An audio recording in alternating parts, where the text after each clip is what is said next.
السلام ای اهل شعر و شاعری، فاتحانی هر کلام و داوری. از فراغ و از کتاب آغاز ماست، به کتاب و خوانش اعمال خطاست. ملت تاجیک ز بنیاد جهان، علم و دانش کرده بودند آشیان. به علی علمی قدیم احیا نمود، بار بعد از غیر میلادش سرود. شعر تاجیک با نوا هم جور بود، مثل آن اندر جهان بیتی نبود. قصر شعری تاجیکی پاینده است، نسل نو اندر جهان سازنده است. من سال دوم است که در آزمون جمهوری فروغ صبحی دانایی کتاب است اشتراک میکنم. وطن جانی که در جان من و توست. وطن جانی که در جان من و توست. وطن نانی که در خوان من و توست. وطن یک پاره نور الهی است، شب افروز و شبستانی من و توست. ملک آباد است استقلال ما. غزل از دولت سفر. ملک آباد است استقلال ما، نخل شمشاد است استقلال ما. صد قفس بشکست و در پرواز شد، مرغ آزاد است استقلال ما.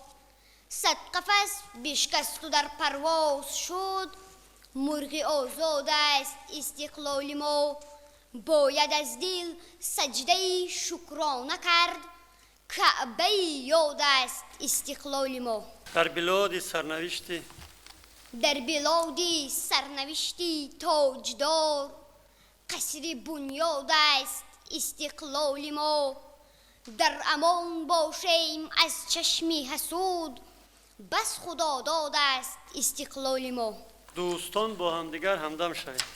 دوستان با همدیگر همدم شوید، غمگسار و غمبراری هم شوید. بشکنید آهی دل آیینتان، سنگ دل پیش بلای غم شوید. به رفیق راستگوی کار کردن مشکل است. به رفیق راستگوی کار کردن مشکل است. راست گویم زندگی به یار کردن مشکل است. می توان رفتن به کامی شیر خشمان هم، ولی جنگ با آن نرگسی بیمار کردن مشکل است. گفتم با غنی که خونی فعل را دیگر مریز، گفت از من ترک این کردار کردن مشکل است. بعضی از مردم مریدی آب سقا خواند، با چنین دیوانه ها رفتار کردن مشکل است. از مجهد آسان کند هر سختی را لاهوتیا، شأن انسان نیست گوید کار کردن مشکل است. کلمه جهد چی معنی دارد؟ از مجهد آسان کند. پیک خوشنودی وحدت. پیک خوشنودی وحدت به بدخشان آمد، سوزی وحدت به لب مرغ سحرخوان آمد. بالی پرواز کشاد مرغ هما وقتی سحر، چهره مرغ به بام آمد و خندان آمد. تاجیک مو یک دل و جانه. تاجیک مو یک دل و جانیم، پرتوی یک صبح تابانیم. شعله یک ماه شام افروز، نور یک خورشید تابانیم. وحدت ما افتخاری ما، وحدت ما اقتداری ما. هموطن هستیم. هموطن هستیم و خرسندیم، همتنیم و ریشه پیوندیم. اوچرکی تاریخی استاد عینی قهرمان خلق تاجیک تیمور ملیک خود در این باره خواهد وقتی که حاکم شهر خوجند به مردم میفرماید که با آنها هجوم میکنند و بعد میگوید از مردم همه از کوه و درها گریزید و جان خود را خلاص کنید، ولی تیمور ملیک نمیخواهد که به کوه و درها گریزد و مثل خود 100 نفر جوان مردان را به حمایه وطن تیار میکند و آنها را گرفته به نزد کشتی میروند و در آنجا کشتی های زیاده میسازند و بعد به حمایه وطن میروند. یک لحظه هیجان انگیز اوچرک این بود که تیمور ملیک بعد چند سالها به همان کلبه آمد و پسر خود را دید. وقتی که پسر خود را نمیشناسد، پسر او نیز وی را نمیشناسد و پسرش او را به دسترخوان خود او را فریاد میکند و با همدیگر میشینند. از بعد تیمور ملیک از پسرش میگوید که پدری تو در کجاست؟ وی میگوید وقتی که من خرد بودم پدرم از این دنیا چشم پوشید. تیمور ملیک قهرمان خلق تاجیک با مقابل کدام دشمن ها مبارزه بود؟ با مقابل چنگیزیان. درست، با مقابل مغول ها. با مقابل مغول. و آخر چی نکن؟ تیمور ملیک غلبه کرد. تیمور ملیک را متاسفانه میکشند و در کیسه او یک کف خاک را در کیسه او مییابند. و چی نوشته بود در شعرش؟ آرامد. شعرم آورده بود، چی گفته است در اونجا؟ هم یک قبضه خاک و دو مصرع شعر یافتند. عطری کفن زی خاک وطن کردم آرزو با حسرتا که این آرزو میبرم و خواب. انا همین پارچه های شعری را از یاد کنید. همین موج های دنیپر این از که هستیم؟ از استاد مومین قناعت. از مومین قناعت که یکم پارچه از همین خوانید کن. بدیدن نقش روی تو، به گوش گفتگوی تو، هنوز از دماغ من نرفته است بوی تو. به جای دور می رود دلم همیشه سوی تو. شدم کلان و آمدم کنون به جستجوی تو. برادرم برادری به جان و دل برابرم. زمین اوکراین را زی سر و بر قدم زدم. به هر دیار در زدم، به هر مزار دم زدم. زی لوحه های مرمرین به حرص جستن نام تو. بکافتم نیافتم نشان ناعیان تو. برادرم برادری به جان و دل برابرم. زمان کودکی من تو از همه کلان بودی. میان اهل ده ما جوان پهلوان بودی. چنار سایبان بودی، مدار خاندان بودی. ولی زی خاکساریت به چشم ناعیان بودی. برادرم برادری به جان و دل برابرم. تشکر. چنار سایبان بودی اینجا گفته است شاعر. چی معنا دارد که چنار سایبان بودی برادر شما گفته است؟ یعنی حمایتگری عائله، حمایتگری خاندان، تکیه‌گاه خاندان، چنار سایبان. من در وقتی چیزا با اینا دقت کنم. خوش دختر جون، اینجا شما آوردید خواندید از رمان‌های کلان حجم در آرزوی پدر کرامت الله میرزا. همین سرنوشت ناظمی آخر به چی می انجامد؟ چشم ناظمی کور می شود. همین خرامان و ابراهیم جان با هم چه شناس شدن؟ خرامان کی؟ خرامان و ابراهیم جان. خرامان و ابراهیم جان چونین با هم دیگر شناس شدند. اول خرامان ابراهیم جان را از همان مردانی بد میدانست و با اون نمیخواست که زندگی کند و بعد وی و ابراهیم جان به اون میفهماند. خرامان چی کار میکرد؟ کی بود؟ ابراهیم جان کی بود؟ چی کار میکرد؟ شما سرای کلان حجم گرفتید. خرامان زنی بود که شوهر او را از کشتند. آدمانی بعد شوهر او را کشتند و ابراهیم جان را نیز رنگ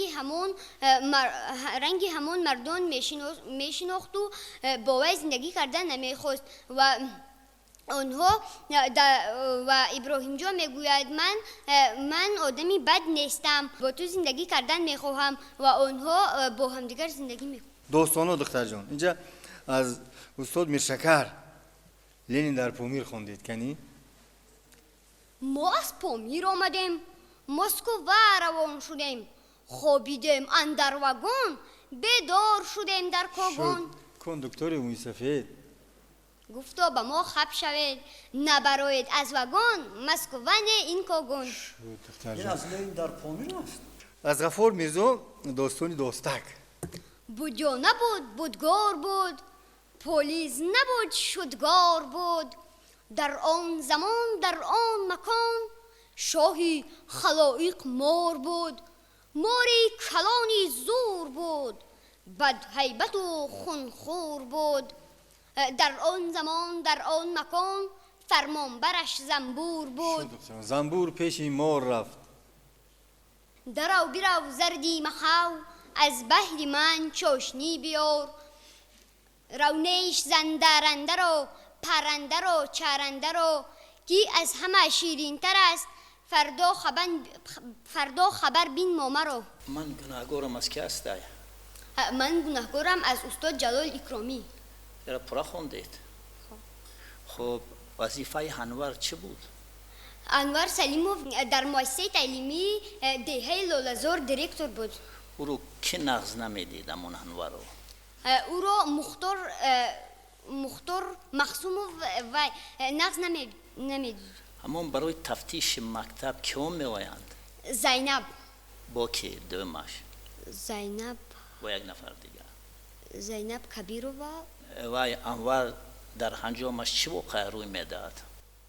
انور به نوحیه از برای پولی ملیمان می رود و به دوست خونش می دراید تا مست شدن عرق می نوشد و از بازگشت پول را در راه فراموش می کند. مختار و زینب به آنجا می آیند، پول را می یابند و مختار می خواهد که او را برای خود گیرد و زینب می گوید نه، این را من گرفته به مؤسسه می سپارم و زینب پول را گرفته به همینجا سه پوست در روی خطش آمده است. پوست مرگ سودخور، آدینه، روایت سودی. پرا خوندید اینا را؟ خب همین روایت سودی از که هسته؟ از ساتیم اولوغزاده. همون ورکن رو کی وقتی که با وای در همون میدان نبرد میکند غالب میبراید؟ نه. کی او را خلاص میکند؟ او را نامش بگو. خب من چند لغت رو میپرسم. همون غزل هایی که قرائت کردید، نخل، معنای کلمه نخل چه است؟ نخل. خب معنای حسود؟ حسود حریص. خب همدم؟ همدم غمگسار. نباشه ایلنیرو وای دختر جون، سوالایی که استادا به شما دادن همش فهمو بود؟ شما راضی هستید؟ مالش به شما موفقیت براری کن.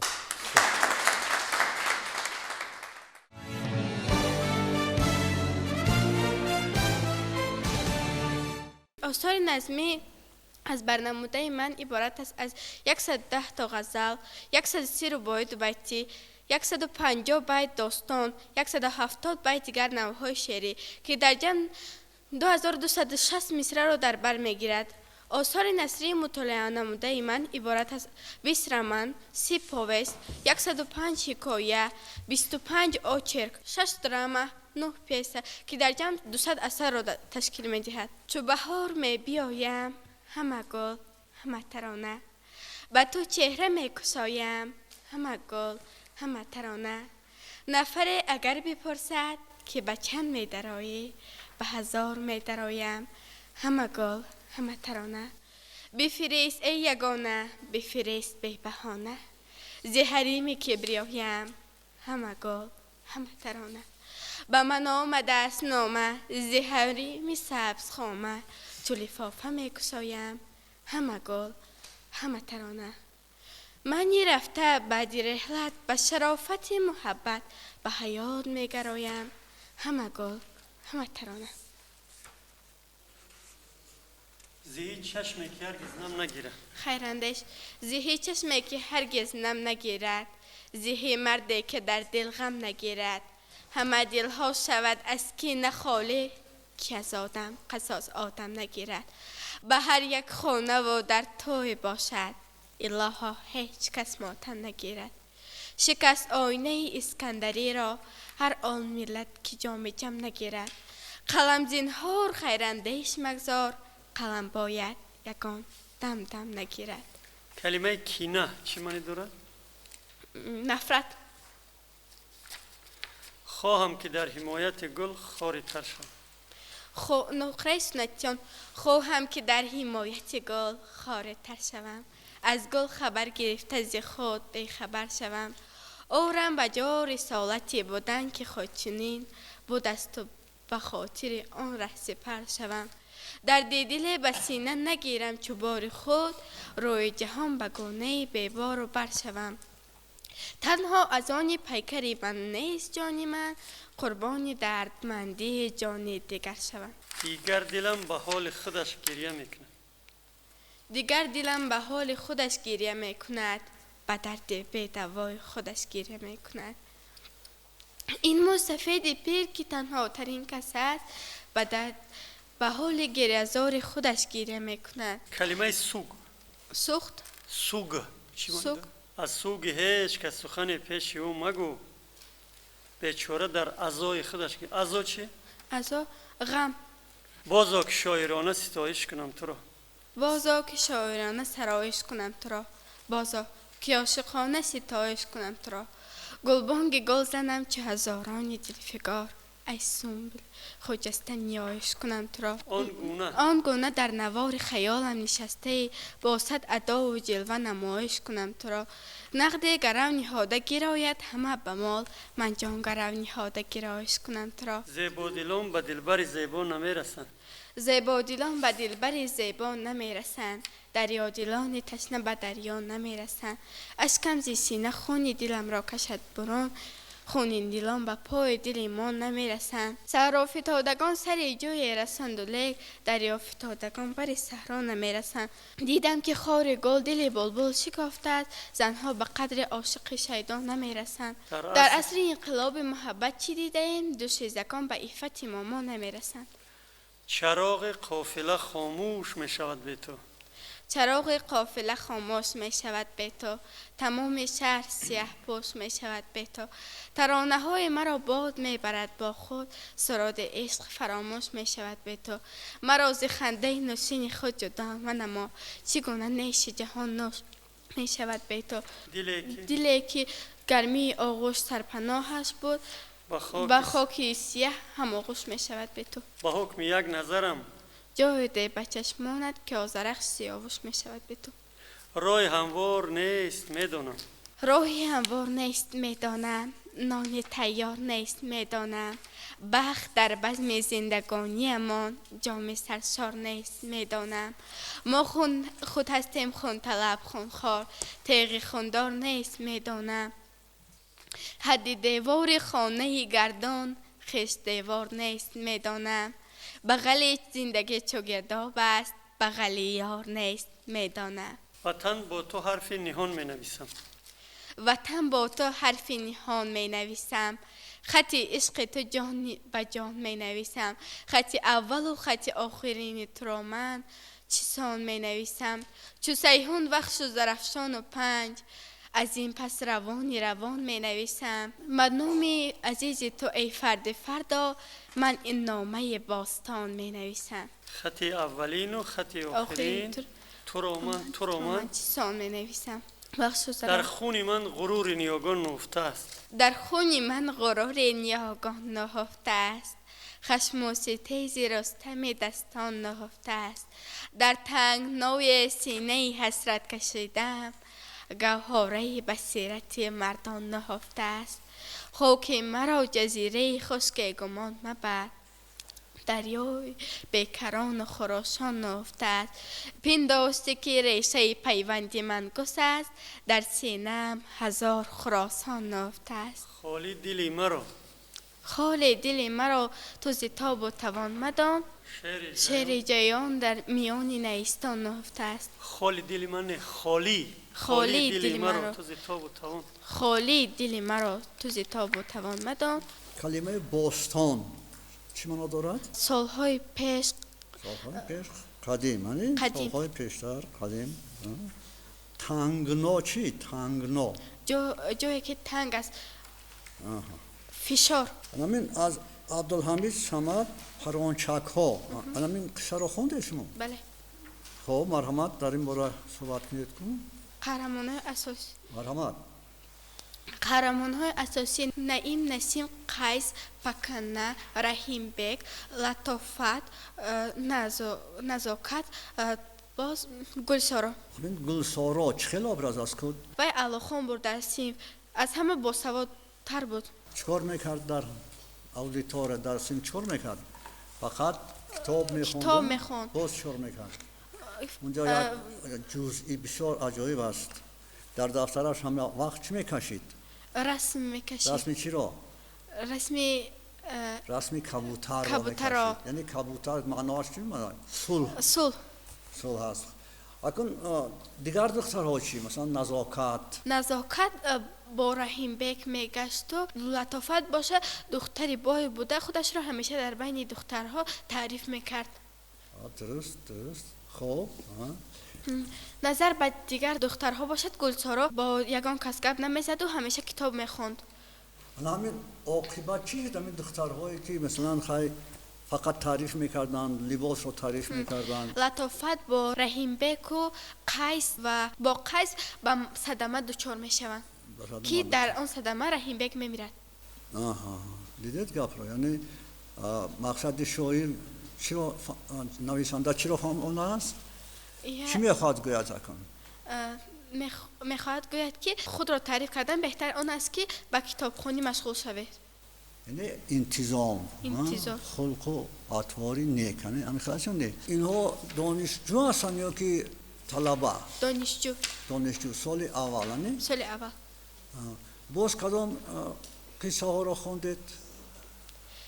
از صددین عینی مرگ سودخور مکتب کهنه از جلال اکرامی 12 کیلومتر مرد تنگ شکن از عبدالحمید صمد رودپا خب در اینجا شما نوشته از جلال اکرامی چه فضلین محمدی زینب بیبی خوندید این اصلا خب مرحمت قهرمان اساسی قربان و زینب بیبی است که وقتی که چند روز از رئیس شدنش میگذرد و را میکشند ایشان قول محمد زیا و ابو طالب و را میکشند واقعا در کجا میگذرد؟ در حولی در همین ناحیه حوزیره رودکی بله ناحیه رودکی اکرامی 12 کیلومتر خیلی است درودم خیلی است 12 کیلومتر بله درودم خیلی است قصه است یک کیلومتر 12 کیلومتر 12 کیلومتر درباره آن می رود که معصومه گفتنی زن در دری وگان 12 کیلومتر می ایستد وقتی که می ایستد ولی باز زنده می ماند وقتی خنکی زمستان بود و آنقدر لباس غوص هم نداشت وقتی که از خواب می خیزد کی؟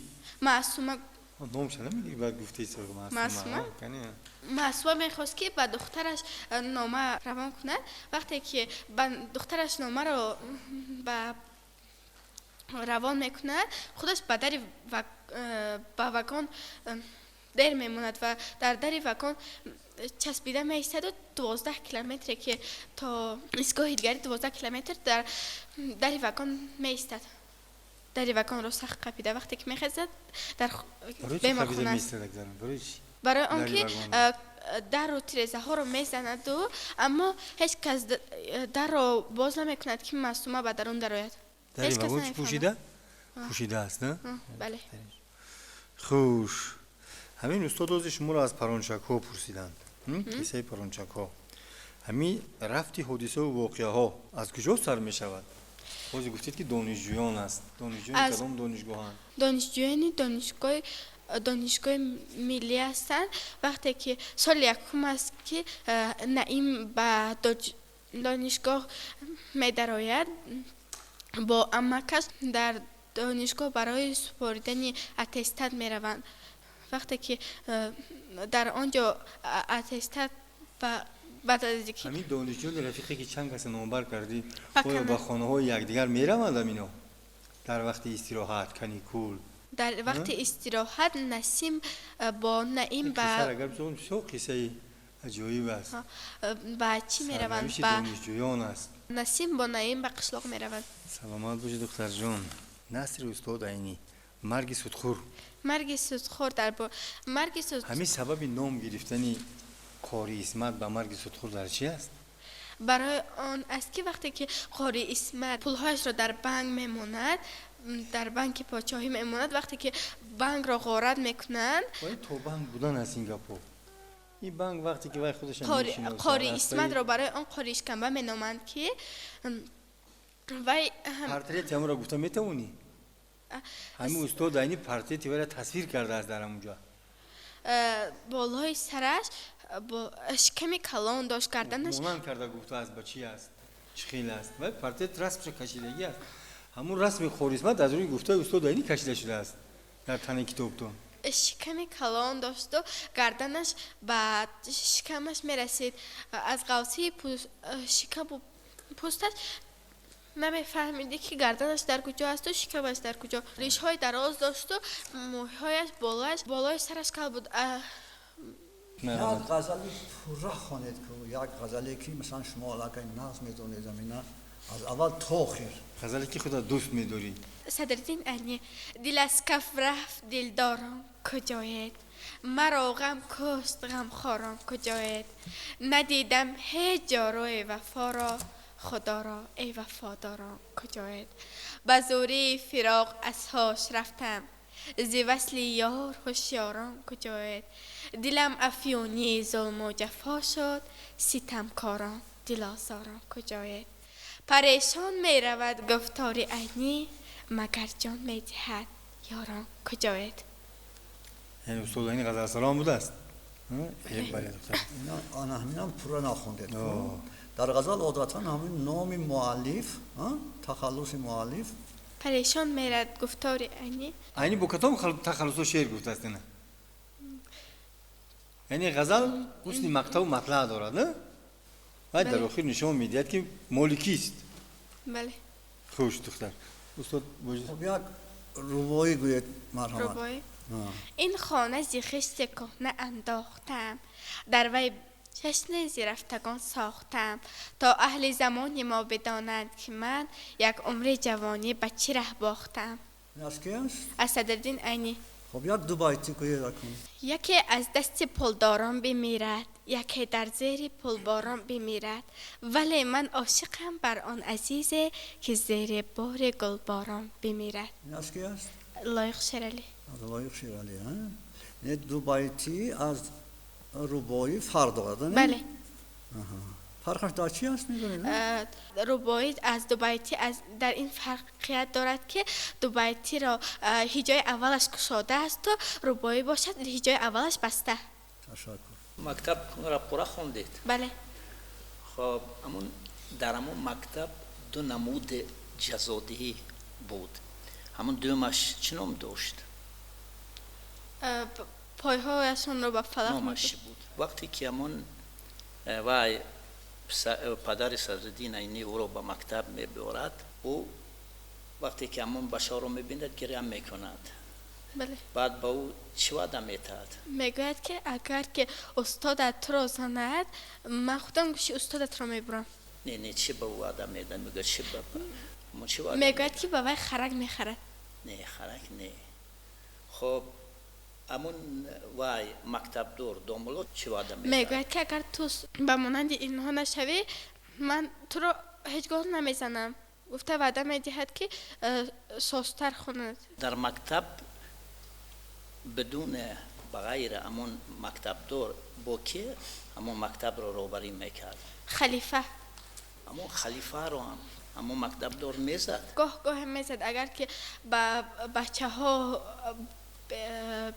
به تربیتی میکرد یا که بدون بازی میکرد با بچه ها بازی میکرد سیم رو آرام نگاه نمیداشت خلیفه رو هم میزد شد اما خلیفه وقتی که همون مکتب دور اونو بازی میکنند وقتی که مکتب دور میبیاید همون خلیفه که رو نمبر میکند برای جزادی و مکتب دور احمد رو با دیگرش نامش که بود یکیش هم احمد دیگرش با نام دیگرش که بود دیگر همین فرقیت همون و با مکتبی دخترانه که میداد همین چه فرقیت داشت از این مکتبی که اول بود یکمینش این که وقتی که صدرالدین این را به مکتب دخترانه میبرند و میبیند که بیبی آیتون نان را میشکند و به دخترها میدهد ولی در مکتب بچگانه این خیلی نبود نانها را میپرتافتند و بچه ها مانند مرغ نانها را میخوردند فرق دومش این بود که در مکتب پسرانه کار نمیکردن ولی در مکتب دخترانه جامعه‌شویی میکردن خانه میرفتن لختک بازی میکردن غیر صدرالدین اینه باز یک بچه دیگر بعدتر میبرد عبدالله بچه که بود عبدالله مناسبت همون دخترها با او چه بود دخترها با صدرالدین اینی بازی میکردن و دختر که پسرانه هم دختر با وی ساخته با وی داده بودن ولی عبدالله که به مانند پسرهای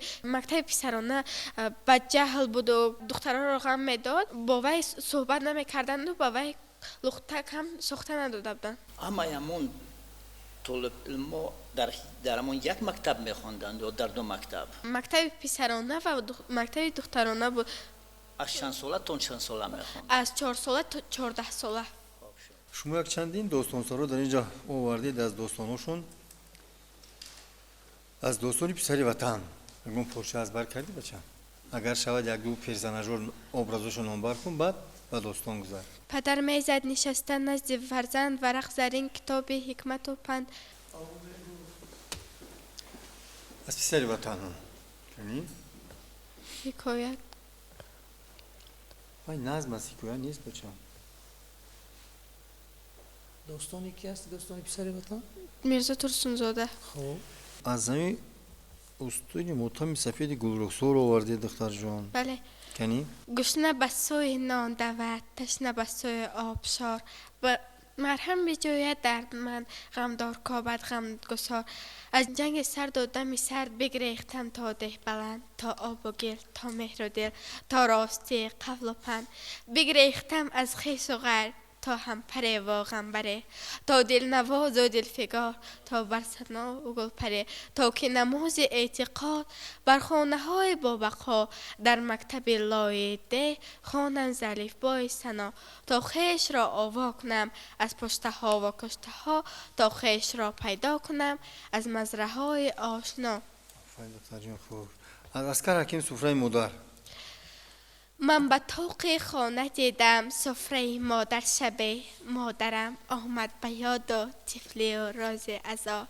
سفره را بگرفتم و لیدم به چشم تر شبه تا به نانی دادش از من بود شاد و رضا سفره بود یک صفحه رنج و نشاطی مادرم در خم و پیچش غم و شادی عمرش بود عیان دیدم از آن تلخ و شیرینی حیاتی مادرم تلخ و شیرینی آبادی عمرم را از آن میدهد گر نان مادر طفل را زار و مدار من به طفلیم نخوردم سه نان مادرم روزهایی که پدر بود در میان کارزار یک پلیده کرد اینجا قصد جان مادرم از پسی انبار راه خانه ما میگذشت مادرم از کار می آمد شبانه با شتاب دختر جان میدید همین سفره مادر زیر مفهوم سفره چی میفهمید سفره دسترخوان در روی خط همین ادبیات توی شما نست در رمانتون از روشن مخصومزاد رمان غروب اینا شما خوندگی هستین؟ بله سخن درباره چی است در این رمان؟ چون که این نو چوب شده است با همین خاطر من نپرسیدم که مثلا ولی خب درباره وقتی که غروب آفتاب می شود مرگ پرسنج اساسی اثر به آخر می رسد. غروب درباره آن می رود که وقتی که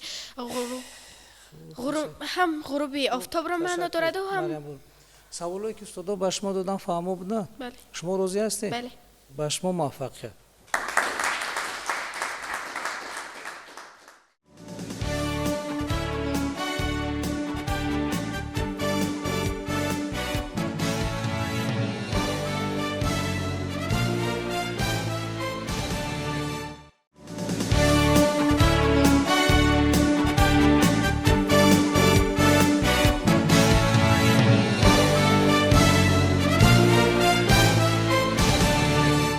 کدام شعر شعر عشق در دل شعله صبح سعادت بوده است، عاشقی احساس بخشش های قسمت بوده است.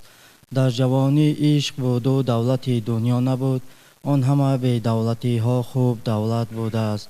بس که از پای روان ماندیم حسرت میکنیم، از پای خوبان دویدن هم غنیمت بوده است. در فلک جستن ستاره سنت است و در زمین خویشتن را گم نکردن هم سنت بوده است. بس که از پای روان ماندیم حسرت میکنیم، از پای خوبان دویدن هم غنیمت بوده است. در فلک جستن ستاره سنت است و در زمین خویشتن را گم نکردن هم سنت بوده است. تکرار خوندی یک بیت دوبار با غلط.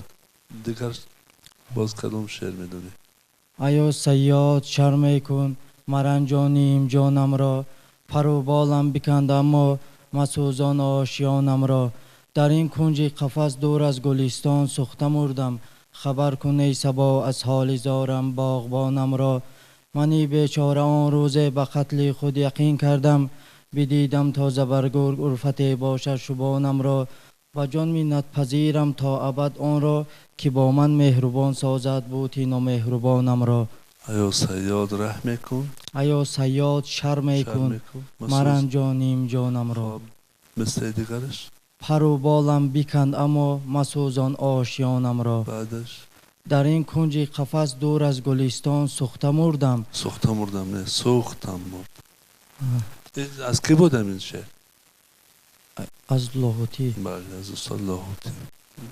از شاعرای دیگر مرا روز حکایت کرد بابا، که بشنو جانی بابا قصه را. زمانی بود بیرون از سمرقند و چشم کس نمایان کلبه چند.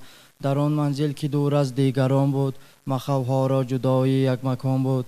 نمی افتاد آنها را گذره، نه از یار و نه از خویش و تباره. نمی دیدن روزی روشنایی. خواب شد گذره نه گذاره. گذاره چون که با تبار قافیه میشد. این از که بود؟ میرزا ترسونزاده داستانی. ترسونزاده. از شاعرای بعدی از که شعر میدونه؟ از استاد باقر رحیمی زاده. اشور سفر. خواب اشور سفر یک شعر کنه. ایام بهار است و چمن لاله در آغوش، از سبزه تنی سنگ بود بلکه قباپوش. از نوده هر نخل چکد آبی تراوت، سردی و کرختی شده یک بار فراموش. جان در بدنی هر گیاه و سبزه دمیده، چون چشمه خشکیده که از نو بزند جوش. از خاطرم آینده و بگذشته رود دور، دست من گل باشد و دلدار و ناگوش. کدام شعبه میخوانی؟ کدام فاکولته من دقت نکنم؟ زبان ادبیات. زبان ادبیات. شعر بعد غلط میخونه آدم. شما معلم آینده معلم میشد و شاگردا درس شعر و شاعری این چیزا میتید. باید مسلط باشد، آگاه باشید. متاسفانه قریب همه شعری که خواندید غلط داشت. سال اول است که اشتراک میکنید در آزمون. سلامت باشید.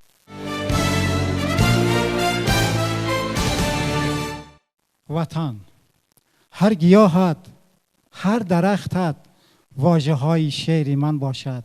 وطن، خاکی پاکت، سنگ راهت جانماز و تخت من باشد. وطن، من ببینم گریه های مادری پر درد و حسرت در وطن. پاک سازم اشک چشمش از علم گردیده خرسند. این قدرداری بهاران ای وطن، بعدی سردی های سرد این قدرداری تو گرما ای وطن، بعد این فصل بهاری نازنین، اینک آمد فصل تیلارنگی سالت ای وطن. بگذرد این عمر انسان، کی رسیم بر قدر این عمر ای وطن، کی رسیم بر قدر این عمر ای وطن. بیت آخران یک بار خانه. بگذرد این عمر انسان، کی رسیم بر قدر این عمر ای وطن، کی رسیم بر قدر این عمر ای وطن. همین جا مثلا یک اینید که عمر ای وطن، بله عمر ای وطن نگوید، کی رسیم بر قدر این عمر ای وطن. عمر ره همونجا مثلا سلامت باشین استاد. سکته دارد این مصرع. کی رسیم بر قدر این عمر ای وطن. اگر رسم بود درست بود، رسیم است و میم از تخته خارج میشد. فاعلاتون فاعلاتون فاعلون است. گفتم اگر که رسم بر قدر عمر این عمر وطن درست است، لیکن ای آواز دراز است، برای این سکته میکنه. اجازت باشد دیگر بخونم. خب دیگر شد. ده استان من ای گوشه خاکی وطن، دیدن یک منظره ات بالاست از صدها چمن. من در آغوش تو معنای سخن فهمیده ام، لذت شعری دری قدری سخن دانسته ام. از برایم عالمی هستی توی استان من، جان من ای شان من ای ده گلستان من. جان من ای شان من شان ای ده گلستان من. گلستان من؟ بله. گلستان آخه کش ندارد، گلستان است و گلستان است. در این مورد میشه استفاده کرد، ولی گلستان هیچ کس نمیگه. شما کشش دادید این آوازه. تاجیکستان. نه بخونم نمیشه. شعر دیگه. تاجیکستان خاکی پاکی آریا، ای چراغی تابناکی آریا. یک طرف با باغ‌های با صفا، یک طرف سرچشمه آب شفا. کوه‌هایت میرسند بر آسمان، آب‌هایت آب روی تاجیکان. گشته اقصای عالم را قرین، همچو خاکی پاکی و